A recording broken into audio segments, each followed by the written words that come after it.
Rolex दुनिया की एक शानदार लग्जरी ब्रांड जो अपने महंगी घड़ियों के लिए जानी जाती है और इस $8 बिलियन के साम्राज्य की शुरुआत एक ऐसे अनाथ बच्चे से हुई जिसके पास कुछ भी नहीं बचा था, न माँ का प्यार और न ही सर पे पिता का हाथ। लेकिन उनकी डिटर्मिनेशन यानी कि इच्छा शक्ति ने उन्हें लग्जरी वॉचेस की दुनिया का बादशाह बना दिया। आज रोलेक्स की घड़ियां स्टेटस सिंबल बन चुकी है, जो सिर्फ टाइम ही नहीं बल्कि ये भी बताती है कि पहनने वाले का समय कैसा चल रहा है। सन 1981 में जर्मनी के एक छोटे से कस्बे में पैदा हुए हैंस विल्सडोर्फ केवल 12 साल की उम्र में अपने माँ बाप को खो दिए। हालांकि हैंस और उनके 2 भाई बहनों की जिम्मेदारी उनके अंकल ने उठाई और उनके पिता की प्रॉपर्टी को बेचकर जर्मनी के एक अच्छे बोर्डिंग स्कूल एर्नस्टिनम कोबर्ग में दाखिला करा दिया। हैंस जहां अपने माँ बाप की मौत के सदमे से उबर भी नहीं पाए थे, वहीं उनके रिलीजन और दूसरे कस्बे से आने की वजह से स्कूल के बच्चे भी उन्हें परेशान किया करते थे। लेकिन हैंस का मानना था कि उनके अंकल के डिसीजन ने उन्हें जल्दी आत्मनिर्भर बना दिया और उन्हें एहसास हुआ कि जिंदगी में अभी आगे बहुत कुछ करना बाकी है। इन सभी परेशानियों के बाद भी उन्होंने अपनी जगह स्कूल के ब्राइट स्टूडेंट्स में बना कर रखी।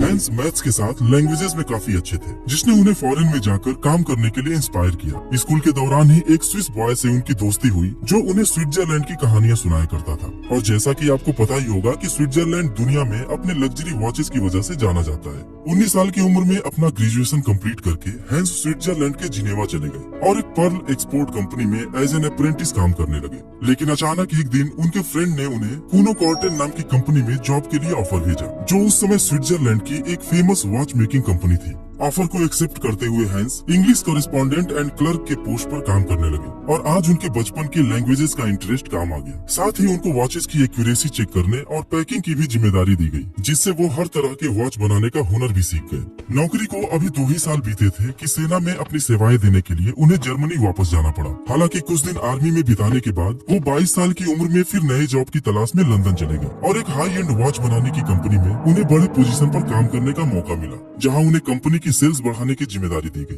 सिर्फ 2 सालों में ही उन्होंने कंपनी के साथ कई क्लाइंट्स जोड़े और कंपनी के बिजनेस को अच्छा खासा बढ़ा दिया। नौकरी के साथ ही उनके दिमाग में सेल्फ बिजनेस की भी प्लानिंग चल रही थी और उसके लिए जो कुछ भी जरूरी था वो सीखने की कोशिश करते रहे। और उसी दौरान उनकी मुलाकात उनकी फ्यूचर वाइफ फ्लोरेंस फ्रांसिस मैक्रूटी से हुई, जिसके साथ कुछ ही दिनों में उनकी शादी हो गई। हैंस विल्सडोर्फ घड़ी बनाने की बारीकियों को अच्छी तरह सीख चुके थे, अब बारी थी कुछ बड़ा करने की। और 1905 में हैंस ने अपने जीजा अल्फ्रेड जेम्स डेविस की आर्थिक मदद से विल्सडोर्फ एंड डेविस लिमिटेड के नाम से एक कंपनी स्टार्ट की। शुरुआत एक Swiss watch company Harman angler के साथ पार्टनरशिप के साथ हुई, जब वॉच के पार्ट्स स्विट्जरलैंड से इंपोर्ट करके इंग्लैंड में असेंबल किए जाते थे। बिजनेस तेजी से आगे बढ़ा और जल्दी मार्केट में उनकी अच्छी पकड़ बन गई। हैंस एक वॉच लवर थे, लेकिन एक बात उन्हें हमेशा परेशान करती थी कि उन दिनों ज्यादातर जेंट्स पॉकेट वॉचेस यूज करते थे। रिस्ट वॉचेस सिर्फ औरतें यूज करती थी, वो भी ज्वेलरी की तरह, क्योंकि रिस्ट वॉचेस साइज में छोटे होते थे और स्मॉल पार्ट्स की वजह से वो प्रिसाइज नहीं थे। वो कभी फास्ट तो कभी स्लो हो जाते थे। लेकिन हैंस को पॉकेट वॉचेस यूज करना मुश्किल लगता था,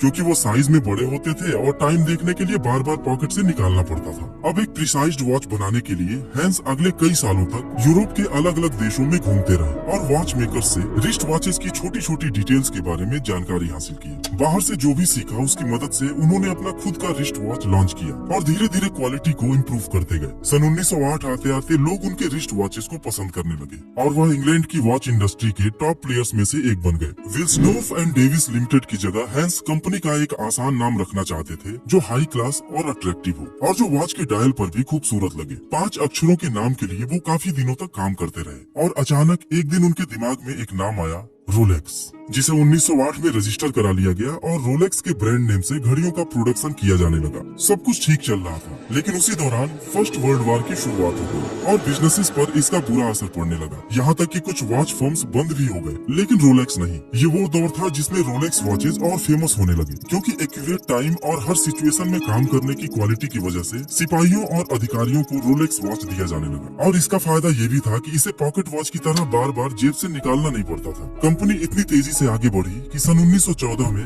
लंदन में बड़ा ऑफिस खोलकर 60 लोगों को अपॉइंट किया गया। रोलेक्स को स्विट्जरलैंड से मिले first wrist watch chronometer rating और लंदन क्यू ऑब्जर्वेटरी से class A certificate of precision ने इसकी विश्वसनीयता को और बढ़ा दिया। लेकिन सब कुछ रोलेक्स के फेवर में नहीं हुआ। सन 1914 में ब्रिटिश गवर्नमेंट ने उन सभी आइटम्स पर 33% एक्सपोर्ट ड्यूटी लगा दिया जो दूसरे देशों को भेजे जा रहे थे। ये हैंस के लिए चिंता की बात थी, क्योंकि उनका पूरा बिजनेस एक्सपोर्ट पर ही निर्भर था। और दूसरी प्रॉब्लम ये भी थी कि वर्ल्ड वॉर की वजह से ब्रिटिश लोग जर्मन्स को पसंद नहीं कर रहे थे। इसी वजह से हैंस को अपना हेडक्वार्टर लंदन से स्विट्जरलैंड के बियेन शिफ्ट करना पड़ा और 1919 में रोलेक्स का ऑफिस बियेन से जिनेवा शिफ्ट कर दिया गया, जहां आज भी रोलेक्स का हेडक्वार्टर है। सन 1924 में रोलेक्स ने अपने 5 स्टार लोगो को ट्रेडमार्क कराया, जो उनकी घड़ियों को और लग्जरी लुक देने लगे। फिर आया साल 1926, जब रोलेक्स ओएस्टर के लॉन्च ने वॉच इंडस्ट्री को बदल कर रख दिया। असल में यह इतिहास की पहली वाटरप्रूफ रिस्ट वॉच थी और हैंस को पता था कि ये एक रेवोल्यूशन है जिसे लोग हाथों हाथ लेंगे, लेकिन उन्होंने इसे दुनिया के सामने रखने के लिए सही टाइम का वेट किया। सन 1927 में हैंस को एक इंग्लिश महिला ग्लाइड्स के बारे में पता चला कि वह 20.5 मील के इंग्लिश चैनल को तैर कर पार करने का दावा करती है। लोगों को जब विश्वास नहीं हुआ तो हजारों लोगों के सामने उस लेडी को ये करतब दिखाने का मौका दिया गया। हैंस को एक अपॉर्चुनिटी दिखी और उस लेडी के गले में उन्होंने रोलेक्स ओएस्टर वॉच को पहना दिया। असल में 10 घंटे लगातार बहुत ठंडे पानी में तैरने से उस लेडी का शरीर फ्रीज हो गया और लगभग 80% चैनल को पार करने के बाद ही उसे पानी से बाहर निकाल लिया गया। उस महिला का दावा तो पूरा नहीं हो सका, लेकिन हैंस का काम हो गया था। रोलेक्स ओएस्टर वॉच परफेक्ट काम करते हुए सबके सामने था। हैंस ने लंदन के डेली मेल न्यूज़पेपर में इस इवेंट का ऐड करके इसका और प्रचार कर दिया, जिसका असर ये हुआ कि लोग उस वॉच के लिए क्रेजी हो गए और रोलेक्स अब पूरी दुनिया में एक रिवोल्यूशनरी वॉच की तरह फेमस हो गया। हैंस ने कुछ और बेहतरीन मार्केटिंग स्ट्रेटजीज के जरिए रोलेक्स के लिए मार्केट में एक हाइप क्रिएट किया। सन 1928 के फेमस ब्रिटिश मॉडल एवलिन ले से रोलेक्स का प्रमोशन कराया और सारे डीलर्स की शॉप पर रोलेक्स ओएस्टर को फिश बॉल में जिंदा मछलियों के बीच में रखा गया। सन 1933 में फिर एक न्यूज पब्लिश हुआ कि माउंट एवरेस्ट पर एक फ्लाइट के क्रू मेंबर्स रोलेक्स वॉच पहने थे और सेटिस्फाइड थे कि फ्लाइट के दौरान भी वॉच प्रॉपरली काम करता रहा। मार्केटिंग के अलावा रोलेक्स अपने न्यू मॉडल्स पर भी काम करता रहा और 1931 में रोलेक्स ओएस्टर परपेचुअल लॉन्च किया गया, जो इतिहास की पहली वाटरप्रूफ और सेल्फ वाइंडिंग रिस्ट वॉच थी, जिसमें मैनुअल चाबी भरने की जरूरत नहीं थी।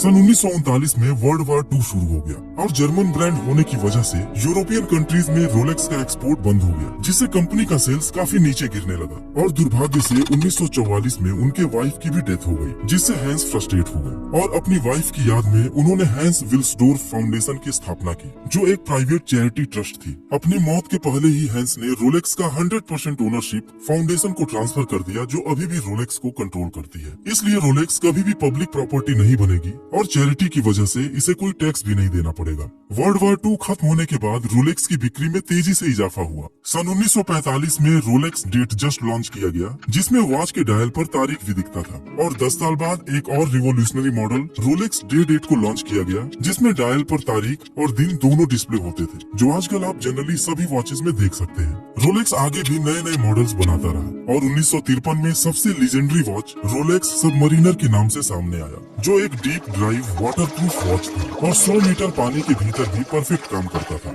1953 में माउंट एवरेस्ट को पहली बार फतह करने वाले एडमंड हिलेरी ने रोलेक्स की ही घड़ी पहनकर माउंट एवरेस्ट पर चढ़ाई की और इतना हाई एल्टीट्यूड होने के बावजूद भी इस घड़ी के समय में 1 सेकंड का भी अंतर नहीं आया। और इसी तरह रोलेक्स की घड़ी को 1960 में समुद्र के 100 फीट अंदर पनडुब्बी की मदद से भेजा गया और वहाँ पर पानी का इतना प्रेशर होने के बाद भी घड़ी पूरी तरह से सही काम कर रही थी। और इन सभी बातों से आप अंदाजा लगा सकते हैं कि पहाड़ की ऊंचाई हो या समुद्र की गहराई, हर जगह पर रोलेक्स की घड़ियां सटीक काम करती हैं और यही फीचर रोलेक्स की सबसे बड़ी खासियत और ताकत है। सन 1960 में हैंस विल्सडोर्फ की मौत के बाद रोलेक्स अपने आप को एक लग्जरी ब्रांड की तरह स्थापित करने लगी और हाई सोसाइटी पीपल्स पर फोकस करने लगी। आज रोलेक्स अपने वॉचेस में 904L स्टील का इस्तेमाल करती है, जो बहुत ही महंगे और हाई ग्रेड स्टील है। दोस्तों, घड़ियों में रोलेक्स ही एकमात्र ऐसा ब्रांड है जिसे लोग अपने हाथों से असेंबल करते हैं, यानी कि रोलेक्स की हर एक घड़ी हैंडमेड होती है और यही वजह है कि इतनी बड़ी कंपनी हर रोज सिर्फ 2000 घड़ियां ही बना पाती है।